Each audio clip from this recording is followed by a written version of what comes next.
Hi, hello. Welcome to the second episode of Synced In. ফার্স্টেই বলতে চাই হচ্ছে আমাদের ফার্স্ট এভার ভিডিওতে 100+ like, I mean not like, views হয়ে গেছে, যেটা আমরা আসলে এক্সপেক্ট করি নাই, মানে এত তাড়াতাড়ি ফার্স্ট ভিডিওতেই 100+ ভিউজ হবে। সো না থ্যাঙ্কস টু, আসলে এক্সপেক্ট করি নাই। হ্যাঁ, thanks to all those people, all those viewers. And so congratulations to us. yay! Mostly maybe friends, but আমরা এখনো এতই নুব যে বুঝতেছি না কে দেখছে আর কে দেখে নাই। না, আমার মনে হয় আমাদের না আমি হচ্ছে আমাদের তিনজনের মিলায়ে 100 ফ্রেন্ডস এর কাছাকাছি আমরা এই ভিডিও পৌঁছাই দিছি তো। হ্যাঁ, মানে আমাদের ফ্রেন্ডের বাইরের মানুষজনও আর কি নর্মালি আর কি অডিয়েন্স থেকেও দেখছে I guess. I hope, I guess তো, বিকজ আমার তো সোশ্যাল মিডিয়াই নাই, সো আমি হাতে গোনা 3-4 জন মানুষকে শেয়ার করছি, কারোর সাথে শেয়ার করতেও পারি নাই। But are it was a good session. অনেক নুব হুম, ছিলাম প্রথম ভিডিওটাও, যাই হোক তাও মানুষজন অনেক অ্যাকসেপ্টেন্স দিছে, which is a very good thing. আর আমরা আসলে আই যেহেতু উড অলসো সে যেহেতু অ্যানোনিমাসলি বা কি বলবো, নিজেদের রিয়েল আইডেন্টিটি এখানে পাবলিকলি না এনে জিনিসটা করতে চাচ্ছি, সো আমরা আসলে খুব একটা মানুষের সাথে ব্যাপারগুলো শেয়ারও করি না, একদমই খুবই ক্লোজ 3-4 জন হাতে গোনা পাবলিকের সাথেই আমরা শেয়ার করছি। সো এখানে আসলে বাইরের অনেক ভিউয়ার্সও আমার মনে হয় আছে। আসলে পডকাস্ট জিনিসটাই আমি জানি না বাংলাদেশে কত নতুন কনসেপ্ট কিনা, আমি নিজে সোশ্যাল মিডিয়ার সাথেই অনেকদিন কানেক্টেড না, সো সেই তুলনায় পডকাস্টে প্রথম এপিসোডেই 100 views, it's a good thing, it's a good thing. পরের গুলাতে আসলে আরো ভালো, আর না আসলে যাই হোক, আমরা আমাদের মতো কনভারসেশন চালাই যাই, there is nothing to lose. এটাই, ভিউজ কতটুকু হবে না হবে আস্তে আস্তে বাড়বে, বাড়লে বাড়ছে, না বাড়লে দেখা যায় কোন পর্যায়ে গিয়ে পৌঁছায়। আমরা যেহেতু শুরু করছি কন্টিনিউইটিটা চালাইতে থাকি, দেখা যাক কোন পর্যায়ে যায়। এটাই। আর আসলে এই প্রথম পডকাস্ট করার পরে যে জিনিসটা আমরা রিয়েলাইজ করলাম, যেটা আমরা নিজেরাও পার্সোনালি ডিসকাস করতেছিলাম, যে হচ্ছে আমাদের টেকনিক্যাল যে জ্ঞানগুলা এগুলা আসলে খুবই কম, খুবই কম, মানে একদমই জিরোর কাছাকাছি বলতে গেলে। আমাদেরকে এইসব জিনিসপত্র কখনো শেখানোও হয় না এবং শিখিও নাই। এবং বাংলাদেশে যে ব্যাপারটা আছে, আমার কাছে মনে হয় যে বেশিরভাগ সময়ই যারা কন্টেন্ট ক্রিয়েটর বল বা যারা ইনফ্লুয়েন্সার বল, তারা হচ্ছে যখনই কোনো কিছুতে সাকসেস পায়, তাদেরকে সবসময় মানুষজন যেই ব্যাকল্যাশটা দেয় সেটা হচ্ছে যে they are choosing the easy way to succeed in life. যে পড়াশোনা না করে, হার্ডওয়ার্ক না করে, এই করতেছে, করেই এত ভিউজ পেয়ে যাচ্ছে, এত মিলিয়নস ফলোয়ার পেয়ে যাচ্ছে, এবং এটা নিয়ে অনেকে অনেক ধরনের জেলাসি এবং others backlash and staff like that. কিন্তু আসলে এগুলাও অনেক বড় হচ্ছে কি বলবো স্কিল অ্যান্ড কোয়ালিটি। একটা ভিডিও এডিট করতে যে কত ধরনের টেকনিক্যাল জ্ঞান থাকা লাগে, বা হচ্ছে কত কিছু গো থ্রু করা লাগে, এই জিনিসটা যারা আসলে করতেছে না তারা জানে না। সো তাদের কাছে সবসময় মনে হয় যে যারা কন্টেন্ট ক্রিয়েট করতেছে they are choosing the easier way to succeed in life. হ্যাঁ, আর হচ্ছে একটা কন্টেন্ট বানানোর পেছনেও কিন্তু অনেক থটস থাকে, মানে তোর চিন্তা করতে হয় যে নেক্সট কন্টেন্টটা কি বানাবো বা কিভাবে প্রেজেন্ট করলে হচ্ছে অডিয়েন্স এটাকে একসেপ্ট করবে বা ভিউজ হবে, রিচ হবে, যেটাই হোক আর কি। তো এইটাও আমার মনে হয় একটা স্কিল, কারণ আমরা এখানে আম, খুব মানে নিজেদের ব্রেন খাটায় কিছু করতেছি না, আমরা জাস্ট এসে কথা বলতেছি, সেটাতে আমরা এখনো কমফোর্টেবল না বলতে গেলে। আর বাদ বাকি যা যা আছে ওগুলো তো বাদই দিলাম, ধর ক্যামেরার সামনে আসলে যেসব করতে হয়, তোর ব্যাকগ্রাউন্ড চিন্তা করতে হয়, তারপর হচ্ছে আরো যা যা আর কি, লুক হ্যান ত্যান, তো এগুলা সব মিলাই এই ব্যাপারটা একটা কি বলে ট্যালেন্ট থাকা লাগে আর কি, মাথায় কিছু থাকা লাগে এগুলা করতে হইলে। যে ট্যালেন্টের কথা যখন বললাম, আমার কাছে মনে হয় যারা কন্টেন্ট ক্রিয়েটার আছে বা ইনফ্লুয়েন্সার আছে, ব্যাপারটা হচ্ছে কি, একটা কন্টেন্ট ক্রিয়েটার বা একটা ইনফ্লুয়েন্সার মানে হচ্ছে আমি অডিয়েন্সকে আমার ভিউজ বলো বা আমার ইনফরমেশন দ্বারা ইনফ্লুয়েন্স করব বা মানুষকে কোনো কিছু একটা পৌঁছায় দিব। তো এক্ষেত্রে হয় কি, কন্টেন্ট যেটা হবে সেটা খুবই ইম্পর্টেন্ট, যে আমি মানুষের কাছে কি পৌঁছায় দিচ্ছি, মানুষ আমার কাছ থেকে কি পাচ্ছে। তো এখন আমার কাছে যেটা মনে হচ্ছে, বাংলাদেশে বাংলাদেশে না, ওয়ার্ল্ড ওয়াইড ভালো কন্টেন্ট যেগুলো আছে সেটার নাম্বার খুবই লিমিটেড। বেশিরভাগ মানুষই আমার ওই যে ও যখন বলল যে হচ্ছে ব্যাকল্যাশের কথাটা, বা মানুষ জেলাসি ফিল করে যে কন্টেন্ট ক্রিয়েট করে হচ্ছে এরকম এই হয়ে যাচ্ছে ওই হয়ে যাচ্ছে। এটার মেইন কারণ হচ্ছে majority portion of content creator যারা এগুলো বানাচ্ছে, বেশিরভাগের কাছ থেকে কোনো মেসেজ আসে না। বেশিরভাগই দেখা যাচ্ছে কি খুবই অ্যাবসার্ড বা অ্যাম্বিগুয়াস জিনিসপত্র দেখাচ্ছে, যেটা থেকে কারোর কোনো উপকার হচ্ছে না। খুবই মানে রেয়ার অ্যামাউন্টের কন্টেন্ট ক্রিয়েটার আছে যাদের কাছ থেকে আসলে মানুষ বেনিফিটেড হচ্ছে বা নতুন কিছু জানতে পারতেছে। আমার মনে হয় এটা একটা কারণ হতে পারে যে এই ব্যাকল্যাশটা বা এই ধরনের কথা বলা। তবে হ্যাঁ, আমাদের মধ্যে একটা টেন্ডেন্সি আছে, সেটা হলো আমরা হচ্ছে কোনো কিছু রিভিউ করতে পারি না। আমাদের মধ্যে অ্যাটাকিং ব্যাপারটা অনেক প্রমিনেন্ট। কিছু হইলেই আমরা একদম যুদ্ধের মতো ঢাল তলোয়ার নিয়ে লেগে পড়ি যে আজকে ওকে শেষ করে দিতে হবে। মানে একটা ডিসকাশন বা একটা কনস্ট্রাকটিভ ওয়েতেও তো একটা মানুষকে বলা যায়, বা যে এইভাবে না, ব্যাপারটা এরকম কেন, বা এই জিনিসটা ইমপ্রুভ করতে হতে পারে। আমাদের কন্টেন্ট ক্রিয়েটাররা আরো নতুন নতুন কন্টেন্ট আনতে পারে যেগুলা ইনফরমেটিভ, নলেজেবল এই ধরনের। কিন্তু এই ব্যাপারটাও আমি অনেক খেয়াল করছি যে মানুষ খুবই অ্যাটাকিং ওয়েতে কথা বলে, এবং হচ্ছে এমন ভাবে কথা বলে না জানিও কি গর্হিত অপরাধ করে ফেলছে। একটা ক্রিটিক আসতেই পারে, বাট একটা সফট ম্যানারে বা পোলাইট ওয়েতে। হ্যাঁ, এটা এবং আরেকটা জিনিস কি আমার মনে হয়, দেখ, হ্যাঁ ঠিক আছে, নলেজেবল হবে বা ইনসাইটফুল হবে, কিন্তু হচ্ছে অনেক সময় কিন্তু মানুষ জাস্ট পিওর এন্টারটেইনমেন্টের জন্য কিছু কিছু জিনিস দেখতে চায়। অ্যান্ড তুই যে তোর অডিয়েন্সকে এঙ্গেজ করে রাখতে পারতেছিস বা এন্টারটেইন করে রাখতে পারতেছিস, যে কারণে অডিয়েন্সটা বারবার আসতেছে, যে তোর কন্টেন্টে হচ্ছে কোনো ধরনের ইনসাইটফুল জিনিস থাকুক বা নলেজেবল জিনিস থাকুক বা না থাকুক, এটাও একটা স্কিল, তাই না? এটাও একটা হ্যাঁ, এন্টারটেইনিং হবে। সাকসেসের ওয়ে। মানে যাই হোক, হয় জিনিসটা এন্টারটেইনিং হবে, তা না হলে ওখান থেকে কিছু শিখবি, না হলেও কোনো ইনফরমেশন। আমি গতকালকেই আমি ফেসবুকে ঢুকেই সাথে সাথে রিলসে চলে যাই। আমি কালকে দেখলাম একটা রিলস, সেটা হচ্ছে একজন মহিলা ভয়েস ওভার দিচ্ছে। তো ভিডিওটা হচ্ছে এরকম, ওই যে সেটা আছে যে ওর হাজবেন্ডের সাথে ওরা দুইজন হেঁটে যাচ্ছে, সামহাও মাঝখানে হচ্ছে হাত ছেড়ে দিছে, দিয়ে ওরা আর কি হাঁটতেছে। নর্মাল দুইজন মানুষ হইতে পারে না, হাত ধরে হাঁটতেছে, হাঁটার পরে আর কি হাত ছেড়ে দিছে।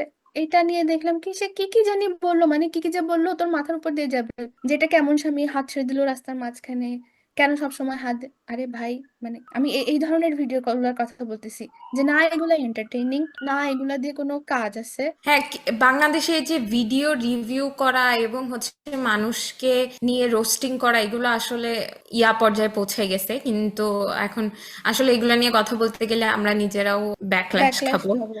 হ্যাঁ, হ্যাঁ, যেটা কারণ আমরা আসলে আমরা বলতে আসছিলাম যে কন্টেন্ট ক্রিয়েটিং বা ভিডিও, আসলে এগুলোর সাথে যে টেকনিক্যাল ব্যাপারগুলো আছে, আমার মনে হয় এগুলো শিখতে পারাটা অনেক হিউজ একটা স্কিল। ব্যাপারগুলো বেশ কমপ্লেক্স, অনেক বেশ অনেক কমপ্লেক্স। হিউজ।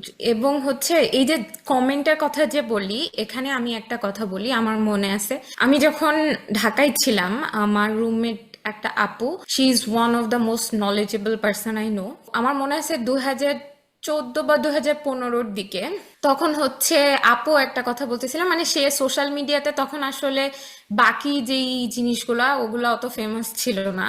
এগুলো আমি নিজেও কখনো ইউজ করি নাই, হয়তো ফেমাস ছিল আমি জানি না, যেমন টিকটক বা স্ন্যাপচ্যাট আমি নিজে কখনো ইউজ করি নাই, সো আমার ধারণা নাই। বাট ফেসবুক, ইনস্টাগ্রামই আর কি ইউজুয়ালি তখন মানুষ ইউজ করতেছে। তো আপু হচ্ছে ফেসবুক এবং ইনস্টাগ্রামে এই যে মানুষের কমেন্টস বা এগুলা দেখতে দেখতে বিভিন্ন পোস্টের নিচে সে নিজে এত ফ্রাস্ট্রেটেড হয়ে গেছিল যে সে ঠিক করছিল যে সে হচ্ছে কিছুদিন সোশ্যাল মিডিয়া অফ রাখবে, এবং অফ রেখে তার যদি কোনো নিউজের দরকার হয় তো সে শুধু নিউজ পেপার পড়বে। আমরা আবার রুমে হচ্ছে রেগুলারলি 2টা করে নিউজ পেপার নিতাম। তো আপু আমাকে একটা কথা বলছিল যে দেখো, তুমি যখন নিউজ পেপার পড়বা, সেম নিউজ তুমি ফেসবুক থেকে পড়তেছো, তুমি নিউজ পেপার থেকেও পড়তেছো, কন্টেন্ট সেম। ফেসবুকে যে রং মাখায়ে লেখা হয়েছে ব্যাপারটা তা না, একদম সেমই নিউজ, কিন্তু ফেসবুকে বা ইনস্টাগ্রামের নিচে যেগুলো কমেন্ট আসবে, ওই কমেন্টগুলা তোমার ব্রেইনে বলো বা তোমার মাইন্ডে বলো, যে ধরনের একটা ইফেক্ট ফেলতেছে, নেগেটিভ হোক পজিটিভ হোক বা ফ্রাস্ট্রেটিং হোক।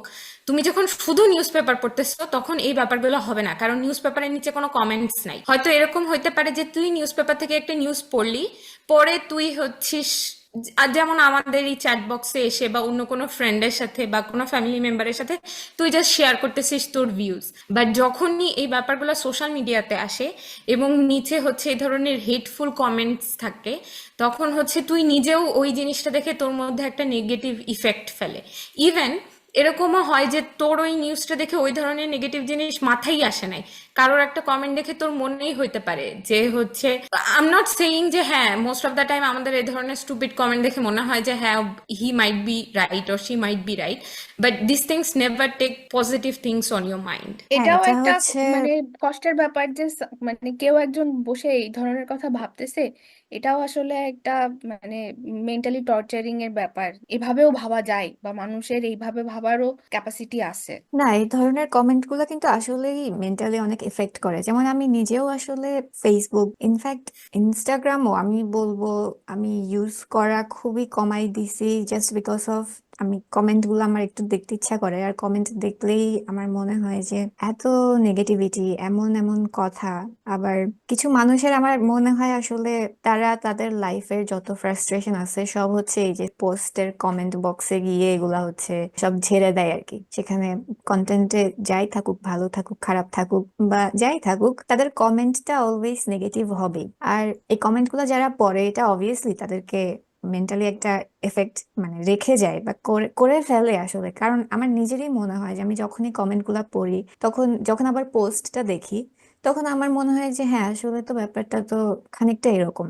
এই যে যেমন মনে কর আমরা ডিসকাস করতেছিলাম কয়দিন আগে একটা স্টেটাস নিয়ে, তো ওই ডিরেক্ট ওই স্টেটাসের কথা আমি না বলি, ওই রিলেটেড আমি আরেকটা স্টেটাসের কথা বলি। যে আমি হচ্ছে প্রায় 3-4 বছর আগে আমি ফেসবুকে এরকম একটা স্টেটাস দেখছিলাম যে একজন ডাক্তার সে লিখছে এরকম, বাংলাদেশের বেশ বড় একটা সোশ্যাল মিডিয়া সেলিব্রিটিকে মেনশন করে যে আমি হচ্ছে এত কষ্ট করে ডাক্তারি পড়ে এমডি কমপ্লিট করে আমার বড় ভাই বা বোন বিএসএমএমইউ থেকে মানে পিজি হসপিটাল থেকে এফসিপিএস করে আমরা হচ্ছে লাইফে কি করলাম, এদের মতো এরকম হয়ে গেলেই পারতাম। মানে ব্যাপারটা অনেক সার্কাস্টিক্যালি প্রেজেন্ট করা হয়েছে ওই ইনফ্লুয়েন্সারটাকে কাইন্ড অফ হচ্ছে ট্র্যাশ বানানোর জন্য। দেখ সমস্যাটা এখানেই, সেটা হচ্ছে কি, আমাদের সমস্যা হচ্ছে আমরা মনে করি তুই যদি ছোটবেলা থেকে অনেক বেশি পড়াশোনা করিস এবং তারপরে অনেক ভালো জায়গায় ভর্তি হয়ে আরো বেশি পড়াশোনা করিস, তার মানেই তুই লাইফে সাকসেসফুল হবি এবং that only defines your success. মানে তারপরে তোর আশেপাশে যে কোনো মানুষ থাকে না কেন, তারা যদি তোর থেকে পড়াশোনায় কম ভালো হয়, তার মানে they do not deserve the success they are having right now. এটাই হচ্ছে আমাদের সব থেকে বড় সমস্যা। কিন্তু আমরা এটাই বুঝি না যে একটা ইনফ্লুয়েন্সার যেই রোডে গিয়ে সে সাকসেসটা আনছে সেটাই তার স্কিল, সেটাই তার সাকসেস, যেই সাকসেসটা আমাদের হয় নাই। তুমি পড়াশোনা করছো মানেই এই না যে you will be successful someday, it's just defines the okay there is a possibility you might not be penniless after you finish your studies, but that doesn't define that okay you will be successful. এটাই হচ্ছে আমাদের সব থেকে বড় সমস্যা। আমরা মনেই করে নিই যে কেউ যদি পড়াশোনায় ভালো থাকি বা ভালো করে করি তার মানেই আমার পাশে ধর ইভেন আমার ছোট ভাই ছোট বোনও তারা যদি ক্লাস 5-এ যেই রেজাল্টটা করে, আমি যদি তার থেকে বেশি ভালো রেজাল্ট করে থাকি ক্লাস 5-এ থাকতে, দেখবি আফটার 5 ইয়ার্স অর 10 ইয়ার্স এটা নিয়েও ডিসকাশন আসবে যে আমি পড়াশোনায় কত ভালো ছিলাম আর আমি লাইফে এখন কোথায় আর ও কোথায়। But that's not the definition of success or the skill or talent. যেমন কয়দিন আগে না বেশ কিছুদিন আগে একটা রিলস ভাইরাল হয়েছিল, সেটা হচ্ছে যে আইকিউ টেস্টের অনেকগুলা মানুষ একসাথে বসে তোর আইকিউ টেস্ট দিচ্ছিল। তো ওখানে একটা মেয়ে ছিল যে হচ্ছে পিএইচডি করে ফেলছে বা করতেছে, তো সে হচ্ছে কোভিড-19 বা এরকম কিছু একটা জিনিসের উপর, মাইক্রোবায়োলজি অর মেডিসিনাল কিছু একটা জিনিসের উপর সে রিসার্চ করতেছে। সো আইকিউ টেস্টটা করার আগে সে ডিরেক্টলি বলেই দিছে যে হচ্ছে probably I will have the highest IQ or something like that. পরে দেখা যায় একটা জাস্ট হাই স্কুল পাস একটা ছেলের থেকে তার আইকিউ কম। তো দেখ এই যে এডুকেশনাল নলেজ যে আলাদা জিনিস, ট্যালেন্ট যে আলাদা জিনিস, আইকিউ যে আলাদা জিনিস এবং সাকসেস যে টোটালি আলাদা জিনিস, এই জিনিসটাকেই আমার মনে হয় আমরা গুলায় ফেলি। এটা না আসলে আর হচ্ছে মনে কর ধর যে হ্যাঁ বলো। মানে আমার যেটা মনে হয় আর কি, যেমন আমাদের সোসাইটি বা আমাদের যে আপব্রিঙ্গিং, ইনফ্যাক্ট স্কুলে থাকতেও দেখ আমাদেরকে কি বলা হইতো যে যারা ফার্স্ট সেকেন্ড থার্ড যাদের রোল নাম্বার তারাই হচ্ছে ভালো স্টুডেন্ট, ভালো ছাত্র ছাত্রী, তারা বাবা মার কথা শুনে। তারপর হচ্ছে বাসায়ও সেম অবস্থা, বাবা মা, আমার আম্মু তো মাঝে মাঝে বলতো যে যে ফার্স্ট হয়েছে সেও ভাত খায়, তুমিও ভাত খাও, নাকি সে ও, বিরিয়ানি খায় আর এই তোমাকে আমি কথা ভাত আমরা খাওয়াই। শুনছি।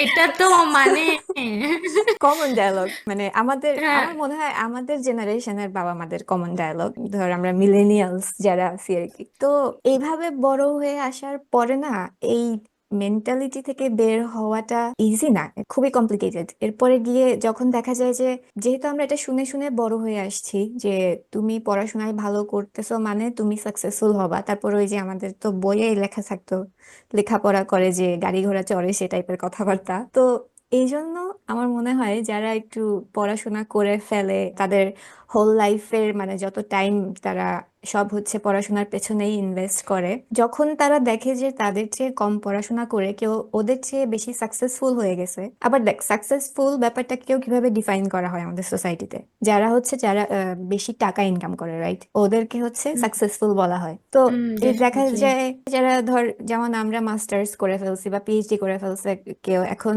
যেমন আমরা নিজেরাই আসলে এখনো স্ট্রাগল করতেছি। তো আমাদের সামনেই যখন রিসেন্টলি হচ্ছে একটা টিকটকারের মানে কিছু ছবি ভাইরাল হচ্ছে আর কি, সে দুবাইতে গিয়ে ইয়টে করে ঘুরে বেড়াচ্ছে তার গার্লফ্রেন্ডের সাথে, তো ওটা দেখলে অপু আসলে ভাই, আমার অপু ভাই, নিজেরও, আমি নাম বলতে চাচ্ছিলাম না, আমি আমি দেখছি এই ভিডিও। এটা আমি সবাই দেখি দেখছে নাই। এখন। তুই ফেসবুকে নাই তাই দেখিস না, এটা খুবই ভাইরাল এখন। মানে সে আচ্ছা। লিটারালি দুবাইতে গিয়ে সে খুবই হ্যান্ডসাম হয়ে গেছে, তার গার্লফ্রেন্ডের সাথে ইয়টে ঘুরে বেড়াচ্ছে। তো যারা মানে শেয়ার করতেছে তারাও লিখতেছে সেম কথা যে আসলে এত পড়াশোনা করে কি করলাম। এই যে আমাদের অপু ভাই তো আমার মনে হয় না সে স্কুলও শেষ করছে, but look at him, what a lavish life he is leading. দেখ, এখন অপু ভাই ওই পর্যন্ত মানে কোনোভাবে সে ওই পর্যন্ত যাইতে সাকসেসফুল হইছে। এখন দুবাইতে গার্লফ্রেন্ডকে নিয়ে যদি ঘোরাটা সাকসেস হয়, then you should have never studied. কারণ চাকরি করে তুই কয়জন দুবাই গিয়ে গার্লফ্রেন্ড নিয়ে ঘুরতেছে আমাকে দেখা। হ্যাঁ সেটা তুই সেটাই যেখানেই সেটাই, চাকরি করিস না কেন। ওইটাই যার কারণেই আমার কাছে আসলে। যেটা মনে হয়, আমরা যখন বড় হয়েছি তখন আমরা ওই যে, ও যখন বললো যেটা, যে আমরা আসলে ওই মেন্টাল সেট আপ নিয়েই বড় হয়েছি যে ডাক্তার ইঞ্জিনিয়ার হতে হবে, এগুলা ছাড়া আসলে মানে এগুলা ছাড়া কোনো প্রফেশনই প্রফেশন না। আমরা ওই মেন্টাল সেট আপ নিয়ে বড় হয়েছি, আমরা ওই ডিরেকশনে পড়াশোনা করছি। তারপর আমরা যখন অলমোস্ট ওই পড়াশোনাগুলো শেষ পর্যায়ে আসছি, মানে যখন ব্যাচেলরের শেষের দিকে, তখন বাংলাদেশ বা ওয়ার্ল্ডে এই যে টিকটক, ফেসবুক, কন্টেন্ট ক্রিয়েটিং এর ইমার্জ যেটা হয়েছে আর কি, তখন এখনকার জেনারেশনের ছেলে মেয়ে দেখলো কি এইদিকে একটা ক্যারিয়ার পাথ বিল্ড করা যাচ্ছে পড়াশোনার পাশাপাশি, বা হালকা পড়াশোনা করে বা বেশি পড়াশোনা করে। এখন কন্টেন্ট ক্রিয়েটর অনেকেই আছে, পিএইচডি স্টুডেন্ট আছে, যেমন হচ্ছে ইউকে তে অনেকেই আছে যারা রিসার্চার, তারাও হচ্ছে কন্টেন্ট ক্রিয়েট করতেছে। তো তার মানে তো এই না তারা কোনো খারাপ কাজ করতেছে। হ্যাঁ, ডিফারেন্স এইটা হচ্ছে সে একটা শিক্ষিত মানুষ জন্য তার প্রেজেন্টেবল ক্যাপাসিটি দেখে, তার প্রেজেন্টেশন দেখে আমরা তাকে বেশি করে ওয়েলকাম করতেছি, যেটা ওই যে বাকিদেরকে করতেছি না। হুইচ ইজ ট্রু, করার মতো না, অনেক সময় হয় যেটা, ওটা নিয়ে কথা বলতে চাচ্ছি না, কিন্তু যেটা বলতে চাচ্ছিলাম সেটা হচ্ছে তখন যখন তারা দেখলো যে আচ্ছা ঠিক আছে, একটা আদার ওয়েতেও একটা ক্যারিয়ার বল বা ইনকাম সোর্সের একটা ব্যবস্থা আছে, এইদিকে যাওয়া যায়, তো ওরা গেছে আর কি। ওইদিকে গিয়ে যখন দেখলো যে আচ্ছা আমি যাই বানাচ্ছি তাই মানুষ দেখতেছে, আর আমার ইনকাম হচ্ছে হচ্ছে ভিউ এর প্রপোর্শনেট, ভিউ বাড়লে ইনকাম বাড়বে, তো আস্তে আস্তে তারা সেই দিকে গেছে। আমরা আমরা যাই নাই কারণ আমাদের কাছে মনে হয়েছে যে we don't want to choose that way, আমাদের জন্য ওইটা না, আমরা যাইনি, ব্যাস কাহিনী শেষ। কেউ হ্যাঁ, যেতে আর চাইলে যাবে, কেউ যেতে না চাইলে যাবে না। যে আর গেছে আর তাকে তো আর নামায় মানে টেনে নামানোর দরকার নাই। এই এখানেও এই যে একটা ব্যাপার আছে, সেটা হচ্ছে সবার জন্য কিন্তু সবকিছু না। যেমন সবার জন্য পড়াশোনা না, সবার জন্য কন্টেন্ট ক্রিয়েশনে না, হুম। সবার জন্য ট্যালেন্টও না, তাই না? এখন দেখ, আমি যদি হচ্ছে বাংলাদেশের একটা বেশ ফেমাস কোনো কন্টেন্ট ক্রিয়েটারকে বলি যে হচ্ছে তোমাকে রুমের মধ্যে বন্ধ করে দিলাম যে তোমাকে পড়াশোনা করেই সাকসেসফুল হইতে হবে, সে যেরকম এই জিনিসটা পারবে না, সেরকম হচ্ছে আমাকে যদি রুমের মধ্যে বন্ধ করে দিয়ে বলা হয় যে তোমাকে আজকে বড় নর্তকী হইতে হবে বা তোমাকে গান গাইতে হবে এবং এভাবেই সাকসেস আনতে হবে, আমিও ব্যাপারটা পারবো না।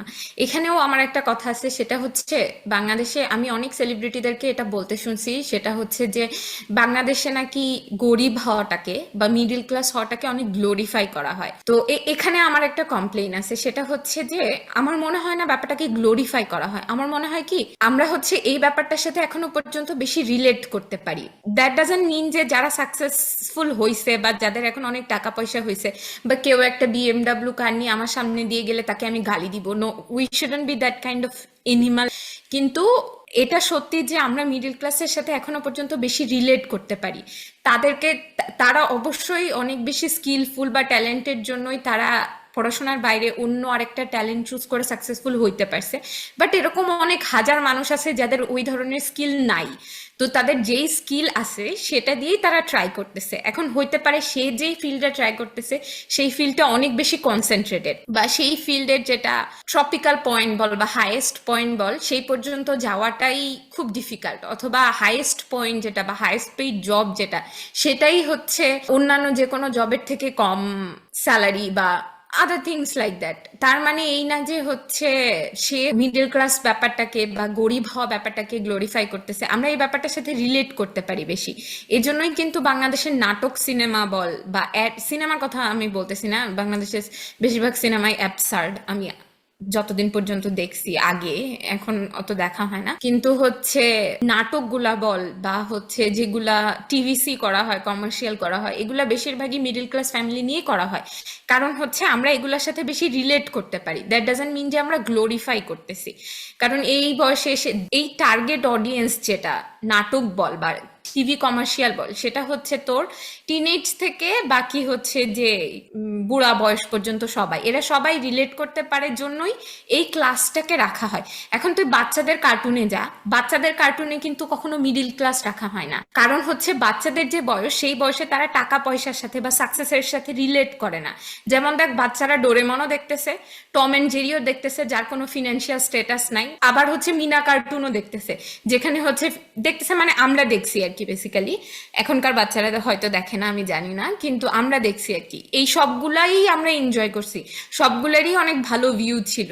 কারণ কি, কারণ হচ্ছে ওই বয়সে আমাদের হচ্ছে এই যে ফিনান্সিয়াল কন্ডিশনের সাথে রিলেট করা লাগে নাই, বা ওই রিলেটেড কিছু আমার লাইফে কি চলতেছে এই রিলেটেড কিছু জিনিস দেখে আমি মজা পাচ্ছি না। সো সবকিছুতে মিডল ক্লাস ব্যাপারটাকে রাখা হয় বা এক্সপ্রেস করা হয় ডাজন্ট মিন যে আমি ব্যাপারটাকে গ্লোরিফাই করতেছি। ব্যাপারটা হচ্ছে আমাদের যার যা ক্যাপাসিটি আছে আমরা সেইভাবে ট্রাই করতেছি। আচ্ছা, আমরা অনেকক্ষণ বেশ একটু ডিপ আলোচনা সিরিয়াস করলাম। কথাবার্তা বলে ফেলছি। হ্যাঁ, এখন আমি তোদেরকে একটু জিজ্ঞেস করতে চাই যে তোদের প্রথম ভিডিওর স্টোরি, মানে স্টোরি বলতে বিহাইন্ড দ্য সিন কেমন গেল, বা ফিলিংস কি, একটা নতুন জিনিসের, এটা একটু বল, নিজেদের ফিলিংস গুলো একটু এখন বল। আমার ফিলিংস আর কি বলবো। আমি তোর সাই শুনেই বুঝতে পারতেছি তোর ফিলিংস কি ছিল। বল আমার ফিলিংস কি ছিল বল। তুই যেভাবে দীর্ঘশ্বাস ছাড়লি, মানে না না, তাতেই আমার বোঝা ফিলিংস যাচ্ছে অনেক আর কি। ভালো ছিল। আমি দীর্ঘশ্বাস, আমার লাইফটাই দীর্ঘশ্বাস হয়ে গেছে, এজন্য সবকিছুতে দীর্ঘশ্বাস ছাড়তেছি আর কি। এভাবে বলবেন না আপা, এভাবে বলবেন না, বল, বল তুই আগে বল। বল। আচ্ছা, আমার ফিলিংস দীর্ঘশ্বাস সহ হচ্ছে, বলবি। আচ্ছা আমার ফিলিংস হচ্ছে ফার্স্ট অফ অল, যেহেতু আমি হচ্ছে তোদেরকে এই প্রপোজালটা দিছিলাম পডকাস্ট করার, এবং আমরা যে সাকসেসফুলি একটা পডকাস্ট করে সোশ্যাল মিডিয়া প্ল্যাটফর্ম ক্রিয়েট করে আমরা যে প্রথমটা ইউটিউবে আপলোড করছি সাকসেসফুলি, এটাই আমার জন্য অনেক বড় একটা সাকসেস। কারণ হচ্ছে আমি এমন একটা মানুষ যে হচ্ছে জীবনে কখনোই খুব নর্মের বাইরে এসে খুব একটা কাজকর্ম করি নাই। এই সারা জীবনই পড়াশোনা করতে হবে, পড়াশোনা করে ভালো চাকরি করতে হবে অথবা পিএইচডি করতে হবে, আমার লাইফ গোলটা সবসময় এরকম ছিল। এবং আমি যখন হাই স্কুলে ছিলাম বা মিডল স্কুলে ছিলাম তখনও আমার জন্য এক্সট্রা কারিকুলাম অ্যাক্টিভিটিস ছিল জিকে, স্পেলিং বি, ডিবেট, এগুলা হচ্ছে আমার লাইফের এক্সট্রা কারিকুলার। মানে আমারে তুই যদি মেরেও ফেলিস, আমাকে যদি তুই গুলি করেও বলি যে তোর তোর আজকে বিয়ে, তোকে নাচতেই হবে, আমি জীবনেও নাচবো না, আমি মরে যাবো তাও আমি নাচবো না। তো আমার জন্য হচ্ছে এই পাথটা থেকে বের হয়ে এসে এরকম একটা পডকাস্ট করা এবং তোদের সাথে, এবং সেটা হচ্ছে ফাইনালি ইউটিউবে পাবলিশ করা, এটাই আমার জন্য সব থেকে বড় অ্যাচিভমেন্ট। কি কি নিয়ে কথা বলছি না বলছি এটা জাস্ট নর্মাল একটা ডিসকাশন, আমরা যেটা সব সময় করি। হয়তো কন্টেন্ট ভোট দিই, হয়তো কন্টেন্ট ভোট দিই না, বাট তোদের সাথে আমি এরকম কিছু একটা শুরু করছি লাইফের এই অলমোস্ট 30-তে এসে। আমি বলবো this is one of the best achievement of my life, এটাই আর কি। শুনে ধন্য হলাম। বাই দ্য ওয়ে, আমি অডিয়েন্সের জন্য বলে রাখতে চাই, যারা ইন ফিউচার শুনবে আর কি, যদি শুনে, যে কয়জনই শুনে, আমাদের ফ্লেয়ার চাশমিশ, সে অনেক ভালো স্টুডেন্ট, অনেক ভালো স্টুডেন্ট, মানে অনেক ভালো স্টুডেন্ট। সে যেটা বললো ওই মেরিটোরিয়াস যে, টাইপের স্টুডেন্ট। হ্যাঁ, ওই যে ডিবেট করা বা জিকে করা, স্পেলিং বি করা, এটার জন্য হচ্ছে প্রচন্ড পড়াশোনা করা লাগে, খুবই থরলি পড়াশোনা করা লাগে। এবং সে খুবই ভালো স্টুডেন্ট। সে সারা বছর পড়ে নাই, ব্যাপারটা এরকম না, পড়তো, যা পড়তো আর কি। সে হচ্ছে মনে কর যে 10% পড়ে তার রেজাল্ট হতো হচ্ছে 95%। সে না, হচ্ছে ও দিস হচ্ছে দিস ইজ নট ট্রু। তাহলে আমি আচ্ছা এখানে থাকতাম না। শোন শোন আমি তুই বলি, এখানে থাকতাম তুই না হচ্ছিস বলতেছিস কেন? তুই হচ্ছিস ওই যে মানে জুনিয়রদের কাছে কিছু সিনিয়র আপু ভাইয়া থাকে না যারা, মানে ধর আমি আমার কথা বলি, আমাদের সময় আমাদের একটা সিনিয়র ভাইয়া ছিল। আমি যখন ক্লাস 7-এ ছিলাম তখন ওই ভাইয়াটা মেবি ক্লাস 10-এ ছিল। তো আমাদের ক্লাসে একটা মানে তাকে নিয়ে একটু কথাবার্তা হইতো আর কি। তো সবাই বলতো যে আরে ভাইয়াটা টোটালি পড়াশোনা করে না, কিন্তু দেখ ফাইনাল এক্সামে অলওয়েজ হচ্ছে সে খুব ভালো রেজাল্ট করে। তুই হচ্ছিস জুনিয়রদের কাছে ওরকম একটা আপু। আরে জুনিয়রদের কাছে হওয়া লাগবে না, ও ক্লাসমেটদের কাছে এরকম ফ্রেন্ড যে সারা জীবন মানুষকে ডিস্টার্ব করে পরীক্ষার খাতায় ভালো করে। তোরা আমার হেট্রেট বাড়াচ্ছিস মানুষের কাছে। হেট্রেট বাড়াচ্ছি না, আমরা তো ওর অ্যাডভার্টাইজ করতেছি যে তুই খুব আচ্ছা, ভালো তো আমরা স্টুডেন্ট। হচ্ছে টপিক থেকে ডিস্ট্রাক্ট হয়ে গেছি। তোরা আচ্ছা ড্রিপ আমি অ্যান্ড তোদেরকে একটা পাফ তোরা বল। ইম্পর্টেন্ট টপিক দিয়ে দিই, সেটা হচ্ছে আমরা কিন্তু আর 7 মিনিটে চলে আসছি, আমাদের আর 7 মিনিটস লেফট। আমি ওমা, হচ্ছে আজকে তোদের এত টাইমার। তাড়াতাড়ি হয়ে গেল আজকে কিভাবে? তাড়াতাড়ি শেষ হয়ে গেল কিভাবে? না আমরা আসলে সিরিয়াস কথা বলে ফেলছি বেশি। আচ্ছা, তাহলে তোদের হচ্ছে ফিলিংসটা বল ফার্স্ট ভিডিও নিয়ে। পা ফাপা বলবা? হ্যাঁ, বলে ফেলি, তুমি যখন বললাই বলতে। আমার ফিলিংস বলো। অনেক ভালো। আমিও আসলে সারা জীবন হচ্ছে খুব একটা এক্সট্রোভার্ট টাইপের না। আমার বোন আমাকে খুব বলে যে তুমি বাইরে থাকো, ছোটখাটো ভিডিও করে ভ্লগিং করবা না কেন, বা ভ্লগিং করো, দেখাও, রিলস বানাও, ভিডিও করো, রান্না বান্নার মানে সে আমাকে অনেক বলে, কিন্তু আমি আসলে কখনো কিছু করি নাই। আমার কাছেও মানে ওই যে যেই কারণে আমরা সেম ক্যাটাগরির, বাইরে আসতে বা উম, মানে এগুলা করতে আমার কাছেও খুব, মানে আমি করি নাই কখনো আর কি। তো আমার জন্য সেম আর কি, যে ইনিশিয়েটিভটা নিয়ে ফাইনালি খুব কম সময়ের মধ্যে এক্সিকিউট করতে পারছি। তো আমিও আসলে অনেক খুশি যে খুব একটা ডিলে করি নাই, করতে পারছি। এবং আজকে সেকেন্ড এপিসোডের জন্য শুরু করছি, মোটামুটি টাইমলি শুরু করছি, বা ওই প্রিপারেশন নিয়ে আগাচ্ছি। আই হোপ এই কন্টিনিউটিটা মেনটেন করতে পারবো। এটা হচ্ছে নেক্সট অ্যাচিভমেন্ট বা নেক্সট আর একটা গেইন বলা যায়, যে কন্টিনিউটিটা রক্ষা করা এবং এটার সাথে আর কি পেশেন্টলি থাকা, ডিমোরালাইজড না হয়ে যাওয়া। কারণ আমি আবার খুব খুব সহজেই হচ্ছে ডিমোটিভেটেড হয়ে যায়, হতাশ হয়ে যায়। আর সেম সেম। ভিডিও এডিট করার বলতে গেলে, আমি জীবনে কোনোদিন ভিডিও আপলোড দেই নাই বা রিলস বানাই নাই, শুধুমাত্র এই এডিটের ভয়। আমার কাছে মনে হতো কি যে this is too much work, this is not for me. তো যাই হোক, হয়েছে আর কি, আস্তে আস্তে শিখবো। কোনো একদিন মাস্টার হয়ে যাব, তখন ক্লাস নিব যে কিভাবে ভিডিও এডিট করতে হয়। যাই হোক, ভালো ডেফিনেটলি, লাগছে, আমারও খুব ডেফিনেটলি। ভালো হ্যাঁ যাচ্ছে সময় আর কি। হ্যাঁ, আসলে তুমি আমার কথাগুলা বলেই ফেলছো। আমাকেও আমার একটা ফ্রেন্ড আর না, একটা না, কাজিন। ওই ওই স্টুডেন্ট হবি না যে না তুমি আমি স্টুডেন্ট বলে হচ্ছি ফেলেছো, না। আমার আর আরে কিছু বলার আমাদের নেই। তো একটা আলাদা সম্পর্ক আছে না, এই জন্য আমি ওর কথা বলে হ্যাঁ ফেলছি সব। না বলতেছি শোন, তো আমাকেও সেম ভাবেই মানে এভাবে অনেক কি বলে পিয়ার প্রেসার দেওয়ার ট্রাই করছে যে রিলস না ব্লগিং করো, এই করো সেই করো। তো আমাকে যখনই এই কথাটা বলে তখনই আমার মনে হয় যে মানে এটার পেছনে যে এত সময় দিতে হবে, এখন আমি ব্লগ করার জন্য আমার ঘর থেকে বের হইতে হবে, এরপর হচ্ছে আমার মানে পুরাটা সময় ভিডিও করতে হবে, এটা এসে আবার ভিডিও এডিট করতে হবে, আবার এটা আপলোড করতে হবে, মানে হোল প্রসেসটাই আমার কাছে খুবই কষ্টদায়ক মনে হয়, সবসময় মনে হয়ে আসছে আর কি। তো সেই জায়গা থেকে এসে এখন যে কাজটা আমরা করতেছি, আমি টুকটাক ভিডিও এডিট আগে করছি, একদমই যে করি নাই তা না, কিন্তু যে কাজটা আমরা এখন করতেছি এটা আসলে মানে এই লেভেলের কাজ কখনো করা হয় না আর কি। সো ফাইনালি আমরা যে একটা ব্যাপার শুরু করব করব করে শুরু করে ফেলছি, এটা আপলোডও করে ফেলছি, অ্যান্ড অলরেডি এই যে 100+ ভিউজ হয়ে গেছে, এই ব্যাপারটা নিয়ে আমি আসলে খুবই হ্যাপি যে আমাদের ফার্স্ট এপিসোডে 100+ ভিউজ হয়ে গেছে। আর বাকি যেটা ওই যে পাফ আপা বললেন আমাদের কন্টিনিউইটিটা মেনটেন করতে হবে, কারণ আমার মনে হয় আমরা তিনজনে এখানে খুব তাড়াতাড়ি হতাশ হয়ে যাই, শুধু পাফ না, আমাদের মধ্যে পেশেন্স ব্যাপারটার খুবই অভাব সত্যি কথা বলতে। বাট আই হ্যাঁ, হোপ এই জন্যই তো এই আমাদের ব্যাপারে নামই তো এইটা, মোটিভই তো এইটা, জীবনে কি হতাশা নিয়ে কথা বলা। হ্যাঁ। আরেকটা তো তোরা ব্লগিং এর যেটা আরেকটা ইম্পর্টেন্ট জিনিস তোরা হচ্ছে বলিস নাই, সেটা হচ্ছে যে আমরা যে ব্লগিং করব আমাদের ফোনের দিকে তাকাইছিস কোন ক্যামেরা নিয়ে ব্লগিং করব? খুবই গরিব, আমরা খুবই গরিব। যদিও আমাদের পাফ আপার আইফোন আছে, আমাদের ভাই নাই। ওটা 2000 সালের আচ্ছা, মডেল। তোরা এটা বাদ আপনি দে, এই ওইটা পার্টটা নিয়ে কেটে কথা দিব আমি। বলবেন না। না এই কাটবি মানুষ, পার্টটা কেন? কেটে দেওয়া হবে।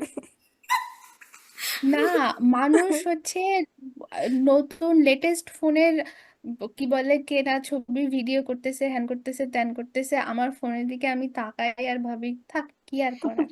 এখন এটা দেখ হচ্ছে, তাও ফোন। আমি তাদেরকে এইটার কাহিনী আমি তাদেরকে বলি, ছোট্ট করে বলি, এই ফোনটা তা তুই জানিস এই ফোনটা ডিফেক্টেড ফোন দেখে কম টাকায় কিনতে পারছি। মানে এখন চিন্তা করো আমি আমাদের।